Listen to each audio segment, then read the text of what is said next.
everybody. I'm Nicole. I'm Lindsay. And I'm Sarah. And together we're the co-founders of Whale Tales, a living library of cetacean stories. Today we are answering your questions about cetaceans in honor of World Whale Day. Plus, breaking news! So sit back and enjoy as we dive right in.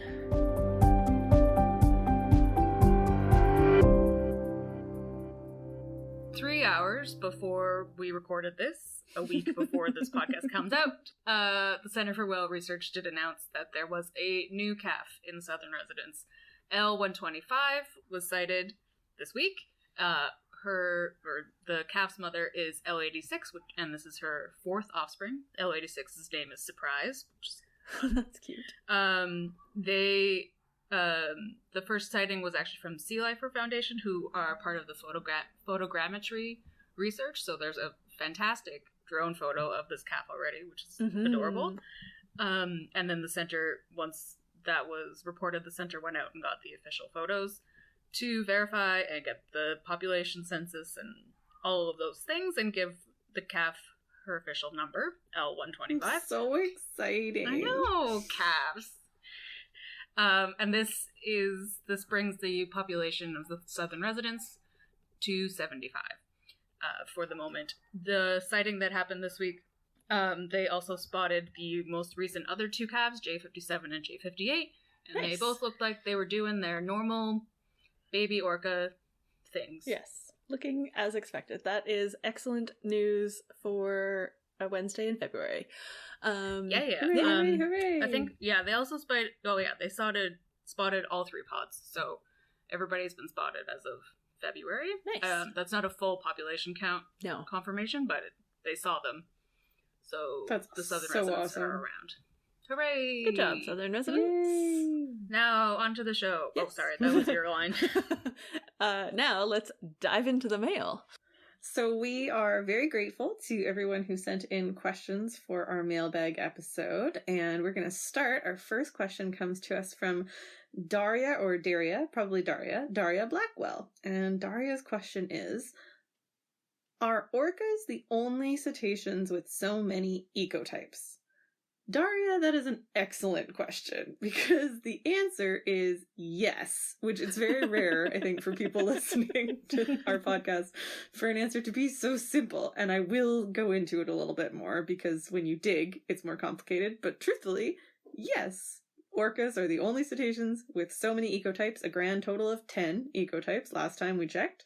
And the reason that I can answer that so categorically is because orcas are the only cetacean where their subspecies or different populations or whatever today's definition of ecotype are called ecotypes. So that is why this is such an easy question to answer, and thank you very much, Daria. There are, as fans of the podcast know, I have some thoughts about the nomenclature of cetaceans, especially when it comes to speciation and subspecies. It's very, very complicated, and it gets more complicated the more that we learn about these animals. And defining a species is never an easy thing to do, and it becomes even less so in modern times. So they're not the only cetacean with like the most diversity of populations. There's lots of cetaceans with lots of different subspecies, like the blue whales that we covered in our blue whale episode, and Lindsay had to go through all of them. Bottlenose dolphins also have a number of different subspecies, and actually species of bottlenose dolphins as well. Humpbacks have completely genetically diverse populations spread throughout the world. But as for ecotypes specifically, orcas, they're the only one. So, Daria, yes. Well, I think there probably are other, like, different populations that could use the term ecotypes. Yeah. But it's really just orca that commonly are referred to as different ecotypes, whereas other ones, they just use different terminology, even though, saying that, like, different bottlenose populations are different ecotypes wouldn't be wrong. It's just not in our reading. Yeah. Correct. Mm-hmm. Yeah. And then whenever this DNA test about type Ds comes back and they make a decision, then it's going to get even more complicated. Whether or not they've been announced. Yeah, I feel like I'm going to need like a interactive PowerPoint by that point. I agree. And I'm also, like, I know this is at least the second episode that we've brought it up, and it's only been happening for 2 months, and I'm just really upset that they didn't get Greg from CSI to do it, because he can do DNA analysis in, like, 3 hours. Yeah. So... with a fancy montage. Yeah. Exactly. And he would have had a quipping joke. Yep. And then we would have had the answer to the question that we've been waiting for forever. Well, we'd have it by the end of the episode, because that's how CSI works. Because that's how it works. And then Grissom would make a pun, and everything would be glorious. Indeed. Anyway, that's the other podcast that we did this month. Anyways, yeah. Our next question comes from Grant Pollard on Twitter, and they asked, why are orcapods such fussy eaters? They tend to specialize in a handful of food sources. And yeah, that's true. Orca are pretty picky eaters, and there's a whole bunch of reasons for that. Some of it is based on their evolution, so they evolve to take advantage of a certain ecological niche in their environment where they live. So that's like biological evolution and ecology. But then there's also the evolution of culture, and both of those take a lot of time. The culture evolves so that they exclude other food types, and then change can take a long time. So like cultural transmission, for example, a new feeding technique like surfing onto the beach for seals, sometimes a few of them try it, and sometimes it gets adopted by the whole population. Sometimes it's just by a certain pod or a certain subgroup in that population. And then it's also obviously limited by geography, like they can only eat food that is available to them. But also a lot of the ecological part of it is avoiding competition. So like, yeah, they're taking advantage of different niches. So in our local example, the southern residents eat fish, whereas the Biggs killer whales eat marine mammals. And I mean, who knows exactly how that originated, but the end result is that they can overlap and not be competing for food directly. So yeah, it's for a whole bunch of reasons, like usual. There has been that recent article that we posted on our Facebook a couple of weeks ago about one of the Biggs family groups was seen, I think in 2018 or something, beaching to catch a seal, but it's only been one family group that has been seen, and it was only like a handful of times. So how that, it's not like they were watching Blue Planet, unless they were. Who knows? Watching David Attenborough going, these majestic orcas in Argentina. And they thought, well, maybe I could try that. So you never know how those things, like, that's a huge example of convergent evolution if it was to happen. Yeah. And be something that was actually seen off of our coast. Sorry, my chair's squeaking real bad. Actually seen off our coast moving forward, but we don't know. It might have happened just a couple of times, and then they decided that it wasn't worth the risk. Yeah, or also, it might have our been... beaches are much more rocky. Yeah, or it might have been like Argentina. It might have been a fluke or an accident. Where like they tried it and it worked, but then they tried it again and it didn't work, and then that's kind of it. Yeah. Very cool. Mm-hmm. Yeah. Or it was like just even an accident of just too much enthusiasm. Okay. Next question is from Lottie O'Neill Photography on Instagram. Which whale species has made the most successful comeback in numbers since whaling has been abolished? And the answer for this is humpbacks, which is why we call it the humpback comeback, not just because it's catchy. So records suggest that in the 1830s there was about 27,000 whales, but after heavy hunting by the mid-1950s, only 450 remained. So the ban of commercial whaling in 1986 led to a strong recovery, and now the population in the world is thought to be at about 93% of its original size. By taking away the threat of hunting and having safe spaces to survive and thrive, humpback numbers in many areas have recovered, as we've seen in the Salish Sea and further up north of BC as well. Lots of humpbacks are here, and they're nice. Yay, humpbacks. Good job. Yay. Okay, our next question comes to us from Target Master to Bears Castro on Instagram. I think I said that right.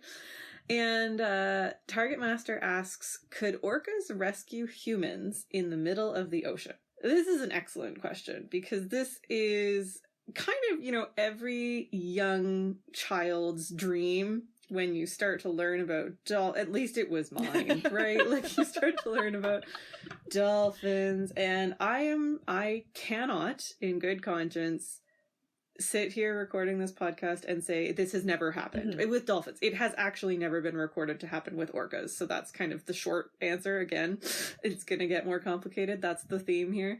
There's never been a recorded instance where an orca has saved a human out in the middle of the ocean, but it has happened with other species of cetaceans.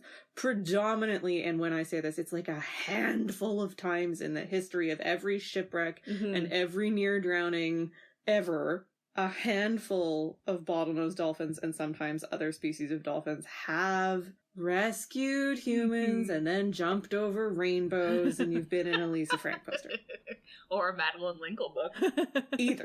Either or. The problem with that idea is, if you are in danger in the ocean, do not count on a dolphin or an orca or a whale or anything to come and save you. Yeah. A Little Mermaid.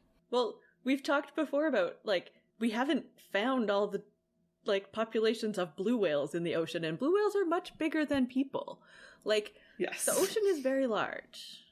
Aside from all the other issues. But, like, that's part of it. Yeah. Yeah. And if you look at the number of shipwrecks and other sorts of on-water accidents that have happened in the world, when dolphins have been present and have not rescued people. Nope, just pointed and laughed, probably. Probably. That grossly outnumbers the times that, like, the odd dolphin has decided, cool, I'm just gonna go play with that human, and I guess I'll rescue them at the same time. I have no idea what went through the dolphin's mind when it happened. So I can't lie on this podcast. Yes, in very rare instances, a human has been rescued by a dolphin. Never an orca that we know of. And I'm pretty sure if that was to happen, everybody that it happened to would be like, yeah, shouting it from the rooftops. But also, just don't count on it. Many, many, many, many, many people have died, and dolphins have been right there and done nothing. Because it's not their job to rescue us. It is our job to be safe on the water. So please be safe on the water, and don't expect a dolphin or an orca to rescue you. Yes. Also, don't swim anywhere near them. Yeah, that too. Or put your boat near them. Anywhere. It's our job to rescue them. Yes. So the next question comes from Amanda, and it is, what is the smallest cetacean? And then I had a sub-question for that when I was thinking about cetaceans in the shower, which is a thing that happens to me. My coworker Silva always does that too. She's like, this was my shower thought this morning. Oh yeah, my boss and I think that all the time. She's like, well, I was lying in bed stressing out about work last night. And I'm like, me too. Moving on. So my sub-question was, what is the smallest toothed whale that's not a dolphin? So the smallest cetacean is a vaquita, which means little cow. And it is about 4.5 feet long and 120 pounds, and exists only in a small area in the northernmost part of the upper Gulf of California in Mexico. And it is incredibly endangered, as we discussed in our porpoise episode ages ago, but still incredibly endangered due to gillnet fishing. Outside the porpoise and dolphin family, the smallest toothed whale is the dwarf sperm whale, which was my guess, because when I think about toothed whales that aren't dolphins, all I can think about is that sperm whale. And then I remember beaked whales exist, but they're bigger than you think they are. And belugas and narwhals. But sperm whales always want to think of first. Dwarf sperm whales grow from 8 to 9 feet and weigh between 300 and 600 pounds. That's all the information you're getting about those until Nicole's promised dwarf and pygmy sperm whale podcast episode. Because they are adorable and awesome, and that's coming soon. Amazing. Okay, our next question comes from Dorothy, who asks, what is the average number of offspring a female cetacean has in her lifetime? So we've talked a bit before. We talked about twins and conjoined twins in our second episode, so like years ago at this point. And cetaceans almost always, like vast majority of the time, have one calf at a time. The answer to this question is super variable because it depends on a bunch of factors that are really different in different species. So first of all, it depends on the age that the females reach sexual maturity, like how old they need to be before they can start having calves. Next, it depends on the gestation time, which I think we talked about maybe in our Mother's Day episode last year. About, can be anywhere from like 10 months to 2 years, basically. Like it super depends. Also weaning time. Some species of cetacean really only nurse their calves for like a year, maybe 18 months. And sometimes they nurse them for like 3 or 4 or 5 years. Who knows? Yo. Super long time. And then also it can depend on how long of their life they are reproductive. Some species of cetacean are known to go through menopause, including orca and short-fin pilot whales. So they go through menopause like humans do, and then the females stop being reproductive at a certain age. So basically you need to take that time and divide by the number of calves they can have, and that's like their max.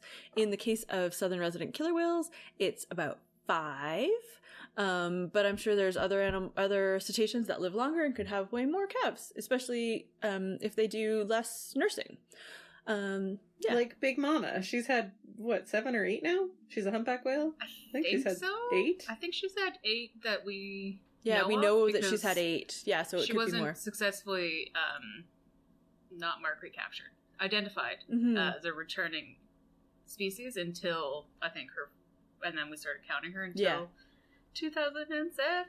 Right. I can't remember right off the top of my head, but she could have had many before then. Who knows? Yeah. But that's an example of like humpbacks only nurse for less than a year. Yeah. And southern residents are the opposite end of that spectrum, like 3 to 4. So humpbacks are basically on a cycle of like go to Hawaii, get pregnant, come back, go to Hawaii, have a baby, come back. Yeah, go to basically Hawaii, like every 2 pregnant. years on average, or like is like the ideal. The other thing this can depend on is also like how healthy the population is and how healthy their food supply is and all that.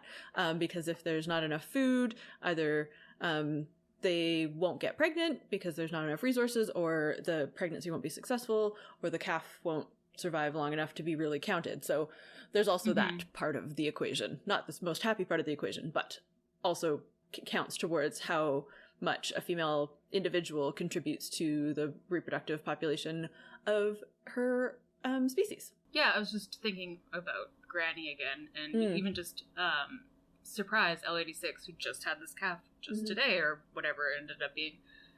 She's 30, and this is her 4th calf, if you think about that. And right. I don't think we have any firm knowledge of how many calves Granny had, because that's too complicated. Yeah. And we did not live the amount of time that Granny did. But just thinking about how long she was known for and didn't have a calf, which was 40 years. Yeah. Yeah.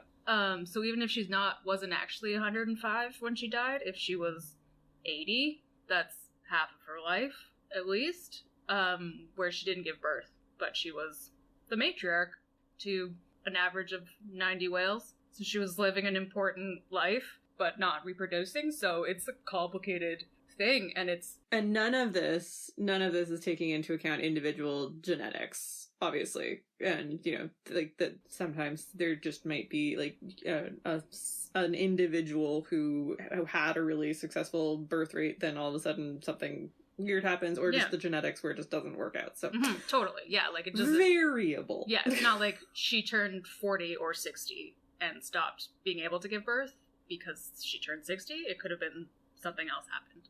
She was too busy being the boss. It's probably what it was. Our next question comes to us also on Instagram from Magnolia of the Meadow, which is a beautiful handle. And Magnolia asks, how many miles does the average orca swim per day? This is a wonderful question because I was able to find 2 published studies, which we will share in the show notes, which actually have tracked this. So we have true data about, the individuals that were tracked. So that, again, you can't always make gross generalizations about populations and the average orca and how far they swim.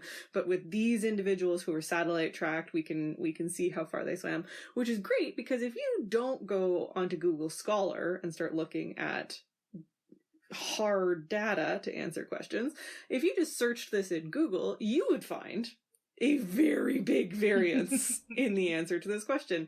So National Geographic estimates that orcas can swim about 40 miles a day. SeaWorld says they can swim about 140 miles a day. And another website I found called Green Planet says about 100 miles a day. And none of them quote anything, which shame on you, National Geographic. Yeah. Come on. So looking at the cold hard data of killer whale who was tracked in the Prince Regent Inlets, and also another 9 orcas that were trapped on the east coast in the Prince Edward Islands of the southern, sorry, not the east coast. Yep, I got confused because there's different Prince Edward Islands. These are the Southern Ocean Prince Edward Islands, okay, not the Atlantic ones. Whoops. So looking at the orcas who were actually tracked in these 2 studies, in the Regent Inlets, the killer whale in 1 day, so this is in kilometers because I didn't do the math, and I know you asked it in miles, Magnolia, so let's, do your math of like dividing by 2.5 or whatever it is. This killer whale in the Prince Regent Inlets traveled 96 kilometers a day, plus or minus 45 kilometers. So each day, sometimes they traveled, 96 plus 45 is like 140 kilometers, and sometimes 40 kilometers. So it depends. But they could basically, the longest distance that they traveled was 159 kilometers plus or minus 44 kilometers in 1 day. So a maximum of 252 kilometers in 1 day. That was the largest that was seen. How long was this done for? This was done for the summer season. Mm. And then the other study of the 9 in the Southern Ocean, that was, I'm pretty sure that was a month-long study. And they calculated, of those 9 in the Southern Ocean, they calculated sort of like the average per day, and it was 82.7 kilometers a day of like the average length. So sometimes they moved over 4,000 kilometers. Yeah. But split between each day's average and the average of each of those 9 animals, 82 kilometers a day, which is a big range. Yeah. So, well, they got lots of things going on. That's true. Well, and I feel like this, like, again, I love looking at data because I'm a big nerd, but also this is like if you have a smartwatch, and if someone was just to take like your average steps, a week that you were feeling like the first week of the new year when you're feeling refreshed and like ready to hit the outside world and get your steps and you're feeling motivated versus, 3 weeks later when you're on your period and you don't want to get off the couch. It snowed, yeah. I looked at my steps from this weekend and it was 289. Yeah, exactly. Because I didn't leave my house. Or, there's a global pandemic in the first few weeks of the global pandemic and no one goes outside. It's just, it goes to show how important data is. Because if you took a subsection of like how much can the average person walk in a day and just looked at step trackers on like the first day of the pandemic, we would assume that people were couch potatoes and never moved. So that's my summary of Magnolia of the Meadows question. Variable is the answer. But lots. Okay, our next question comes from Val, who asks, are whales ticklish? So first of all, to figure out if they are ticklish, we need to actually understand biologically what is tickling. So there's 2 kinds of tickling. There's that light, gentle kind that kind of feels itchy. It's called nismesis. And there's like the armpit or rib probing kind that evokes laughter, called gargalesis. That second one is much rarer, and only humans and our closest primate relatives like chimpanzees, gorillas, and orangutans, and maybe rats have been shown to exhibit it. So mostly I guess we'll be looking at this nismesis type of tickling, I think. According to Dr. Davila Ross, more and more animal behavior researchers are turning to the internet to look for signs of animals being ticklish because they can look through large volumes of video footage, which can then be systematically assessed. A quick trawl reveals an eclectic array of animals: owls, dogs, meerkats, penguins, even a camel and a dolphin that appear to noisily react when being tickled. The team's especially interested in tickling because it allows them to directly compare the responses across these really different species. So they are looking to gather and compare as much tickling material of as many animals as they can, which is fun. Sounds like a fun job. Dr. Michael Oren, an associate professor of psychology and neuroscience from Georgia State University in the US, thinks that there might be a simple explanation to why there's such a wide range of animals respond to tickling. So he says, I suspect that it might be an artifact of what the mammalian nervous system is like. In the same way that touching or stroking or grooming animals can be pleasurable to them without being possible for them because within their species they don't have the same hands and fingers that we have, it seems that there is a commonality across mammals of pleasant feelings evoked by touching. And also in the show notes, we will link to some videos on the BBC of laughing rats and gorillas, and they are great. Highly recommend. It's the most amazing video. So our next question is also from Grant, and he wants to know, at some point, a male juvenile sperm whale leaves their birth pod and starts migrating to the poles to feed, and he's never been able to find out why that is. Do bull sperm whales drive them away from their pod when the juvenile gets too big? That's a fascinating question, because I don't know anything about sperm whale family behaviors. So, when they are not breeding, adult male sperm whales live on their own. Females and their offspring gather into pods up to 20 members. So while females generally stay in the same social unit and around tropical waters for their entire lives, young males leave when they are between 4 and 21. That is a huge range. Yep. And can be found in bachelor schools composed of other males that are approximately the same age and size. That sounds like a gang. Just thinking them. Jets and the Sharks. Pun. Anyway. Yeah. The males... That is, like, pretty typical for a lot of cetaceans it is. as well. Yeah. Especially, yeah. As males get older and larger, they begin migrating towards the poles. As a result, bachelor schools become smaller, and the largest males are often found alone. That's how sad. Large, sexually mature males that are in their late 20s or older will occasionally return to the tropical breeding areas to mate. Lots of toothed whales follow similar behaviors like belugas and bottlenose. I think, have we talked about bottlenose male gangs before, or has that just been in passing about how bottlenose males are horrible? We talk about it recreationally a lot. We have some feelings about bottlenose dolphins. Yeah, they're not all rainbow jumpy and rescuing you from your burning ship. Female sperm whales reach sexual maturity around 9 years old, and when they are roughly 29 feet long. At some point, this growth slows and they can produce a calf approximately once every 5 to 7 years. After a 14 to 16 month gestation period, a single calf of about 13 feet long is born. And then, although the calves will eat solid food before 1 year of age, they also continue to nurse for several years, which is a continuation of what we've been talking about all episode. Females physically mature around 30 and 30 feet long, at which time they stop growing. So this is the comparison between females and males, because females stop... So this is...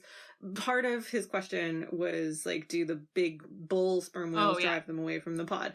And that part, at least, we know not to be true, because bulls aren't living with their moms and aunties by the time that they would be big enough to drive them away, because they become kind of solitary as they get older.